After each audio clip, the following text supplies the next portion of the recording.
Bismillahirrahmanirrahim. Assalamualaikum warahmatullahi wabarakatuh. Perkenalkan, nama saya Aziza Hanun, NIM 206-13031, kelompok praktikum A2, yang dibersamai oleh kakak asisten dosen KI Indrisma.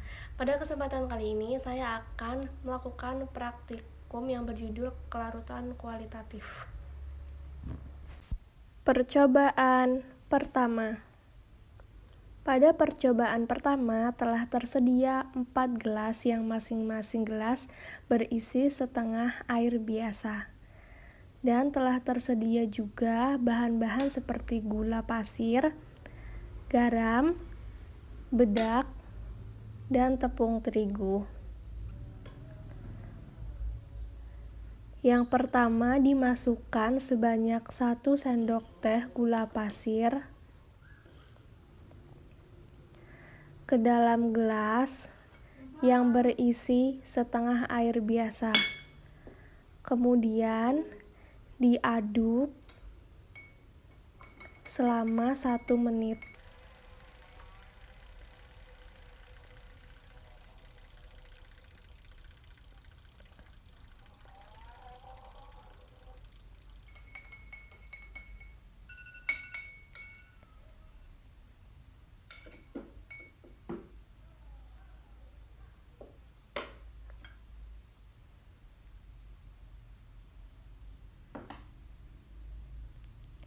Selanjutnya yaitu dimasukkan sebanyak 1 sendok teh garam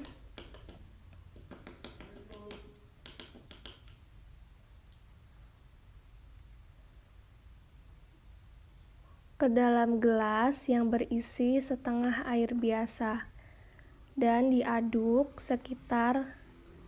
selama sekitar 1 menit.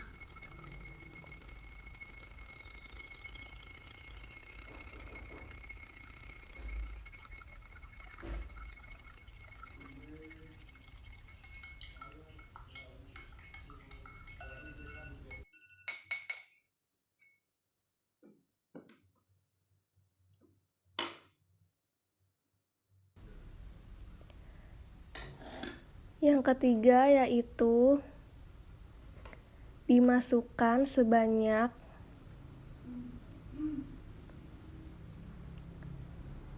1 sendok teh bedak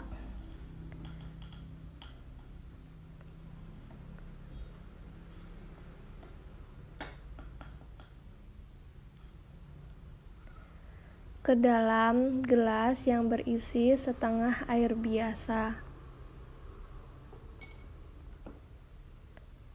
Kemudian diaduk selama 1 menit.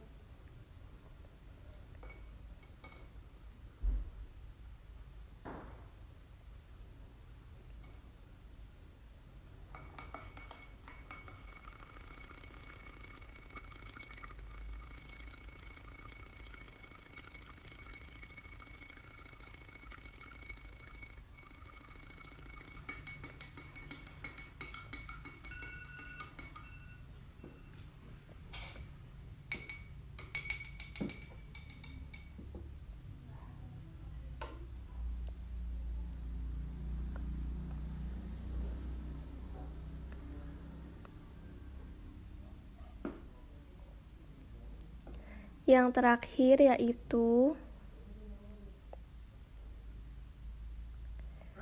dimasukkan sebanyak 1 sendok teh tepung terigu ke dalam gelas yang berisi setengah air biasa.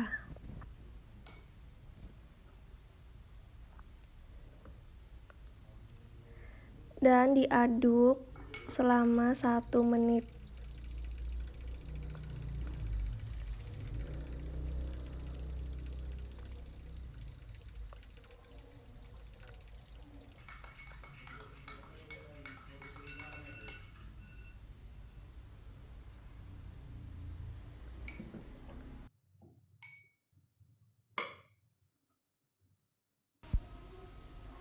Larutan adalah campuran homogen dari dua atau lebih zat. Dalam larutan tersebut, air adalah zat yang bersifat melarutkan, sehingga disebut sebagai zat pelarut. Sedangkan gula dan garam adalah zat yang dilarutkan, sehingga disebut sebagai zat terlarut. Suatu larutan di mana air berperan sebagai zat pelarutnya disebut larutan akuos. Air adalah pelarut yang serbaguna. Kemampuan air dalam melarutkan zat tersimpan dalam polaritas yang dimiliki oleh molekul air. Air dapat melarutkan zat-zat yang bersifat ionik atau bersifat polar. Cara air melarutkan suatu zat yaitu dengan menarik sisi-sisi ionik atau sisi-sisi polar dari suatu zat terlarut. Misalnya seperti contoh kejadian di atas.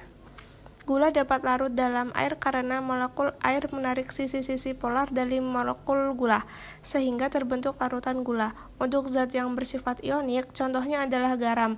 Garam dapat larut karena molekul air menarik sisi-sisi ionik dari molekul garam. Ketika tepung dan bedak yang dimasukkan ke dalam gelas yang berisi air dan kemudian diaduk selama 1 menit, tepung dan bedak akan bercampur dengan air. Namun lama-kelamaan tepung dan bedak setelah didiamkan beberapa saat akan memisah dengan air. Larut adalah bercampurnya benda dalam air dan tidak memisah lagi setelah dibiarkan beberapa saat. Di dalam tepung terdapat gluten, yaitu protein yang secara alami terkandung di semua jenis serelia atau biji-bijian yang tidak dapat larut dalam air dan bersifat elastis atau lentur sehingga mampu membentuk kerangka yang kokoh dan makanan yang kenyal pada saat dimakan. Selain itu, tepung terigu mengandung banyak zat pati, yaitu karbohidrat kompleks yang tidak larut dalam air. Beda adalah campuran homogen dari beberapa macam bahan yang tidak larut dalam air, yaitu bahan yang tidak larut dalam air dalam bedak yaitu talk. Percobaan 2. Pada percobaan kali ini telah tersedia setengah gelas air panas, setengah gelas air dingin, dan gula pasir. Yang pertama dilakukan yaitu diambil sebanyak 1 sendok makan gula pasir.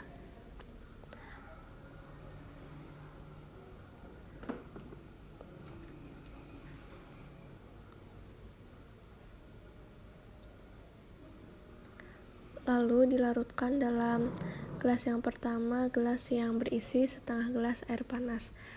Dan jangan lupa untuk menggunakan stopwatch dan dicatat waktu yang diperlukan untuk melarutkan gula tersebut. Dapat dilihat bahwa waktu yang diperlukan untuk melarutkan 1 sendok makan gula pasir dalam setengah gelas air panas adalah 15 detik. Selanjutnya yaitu pada air dingin.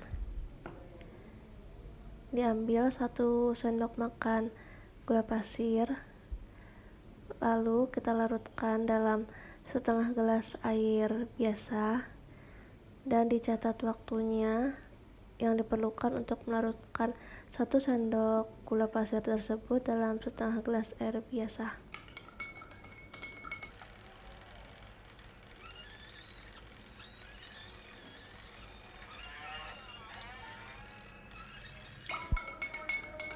Dapat dilihat bahwa waktu yang diperlukan untuk melarutkan gula tersebut adalah 45 detik. Gula akan lebih cepat larut dalam air panas karena pada air panas pergerakan partikel air lebih cepat. Pergerakan partikel yang lebih cepat inilah yang menyebabkan tumbukan antara partikel zat pelarut yaitu air dan zat terlarut yaitu gula akan lebih banyak, sehingga reaksi akan semakin cepat. Saat molekul air bergerak dengan lebih cepat, maka ikatan antar molekul lebih mudah ditarik dan dipecah. Sementara itu, pada air dengan suhu normal, kita harus mengaduknya dengan waktu yang lebih lama untuk mempercepat proses pelarutan gula. Gunanya yaitu karena pada air dengan suhu ruangan pergerakan partikel air lebih lambat dibanding air yang bersuhu panas. Maka dari itu kita harus mengaduk lebih lama untuk mempercepat pergerakan partikel air sehingga tumbukan antara zat pelarut dan zat terlarut akan lebih banyak. Selain sifat kelarutannya itu, temperatur yang tinggi juga berfungsi sebagai pemasok energi pelarut digunakan agar padatan larut dalam air. Itulah alasan mengapa gula menjadi lebih cepat larut dalam air panas. Selanjutnya percobaan 2 bagian 2. Di sini telah tersedia 2 gelas yang masing-masing telah berisi setengah gelas air biasa dan gula pasir. Yang pertama dilakukan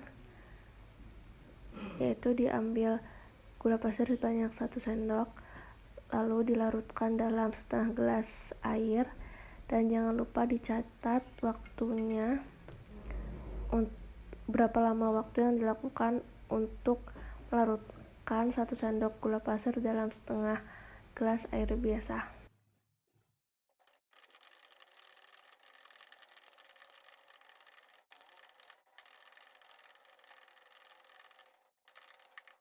Dan waktu yang diperlukan untuk melarutkan 1 sendok makan gula pasir dalam setengah gelas air biasa adalah 42 detik. Pada gelas selanjutnya itu diambil 1 sendok makan gula pasir, lalu dituangkan ke dalam gelas yang berisi setengah gelas air biasa dan dibiarkan saja, tidak usah diaduk.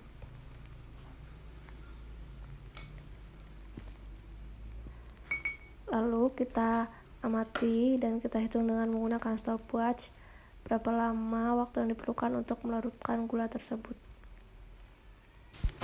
Larutan yang diaduk akan semakin cepat larut dibandingkan dengan larutan yang tidak diaduk. Secara umum, pengadukan akan menyebabkan tebal lapisan difusi semakin tipis, maka akan mempercepat kelarutan suatu zat. Pengadukan juga menentukan kelarutan suatu zat terlarut. Semakin banyak jumlah pengadukan, maka zat terlarut pada umumnya menjadi lebih mudah larut. Semakin besar pengadukan, maka semakin banyaknya zat yang terlarut. Luas permukaan sentuhan zat kecepatan kelarutan dapat dipengaruhi juga oleh luas permukaan, besar kecilnya partikel zat terlarut.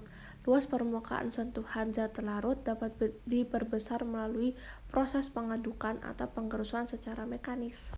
Percobaan 3. Pada percobaan ini telah tersedia air, garam, dan semangkuk air panas. Yang pertama dilarutkan 1 sendok makan garam ke dalam air sampai benar-benar larut.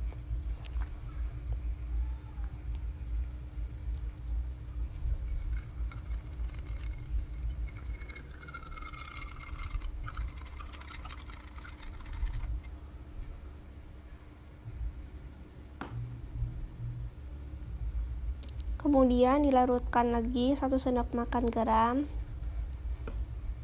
ke dalam air tersebut.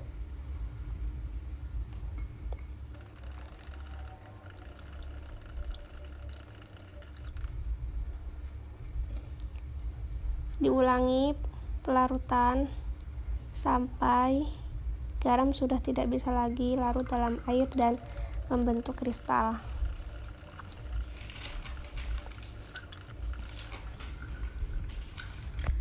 Ketika garam secara terus-menerus ditambahkan ke dalam larutan, suatu saat garam tidak dapat larut lagi. Kondisi seperti itu dapat dikatakan bahwa larutan telah jenuh.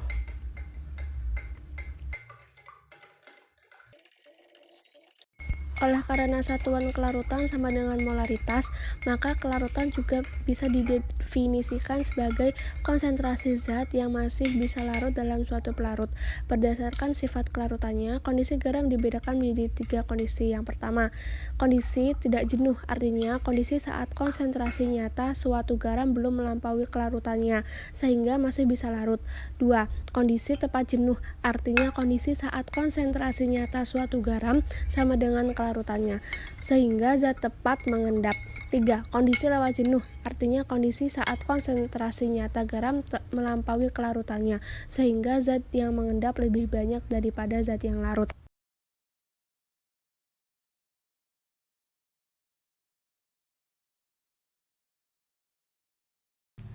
Sekian praktikum mandiri kelarutan kualitatif dari saya. Apabila ada salah, mohon maaf. Billahi taufiq wal hidayah. Wassalamualaikum warahmatullahi wabarakatuh.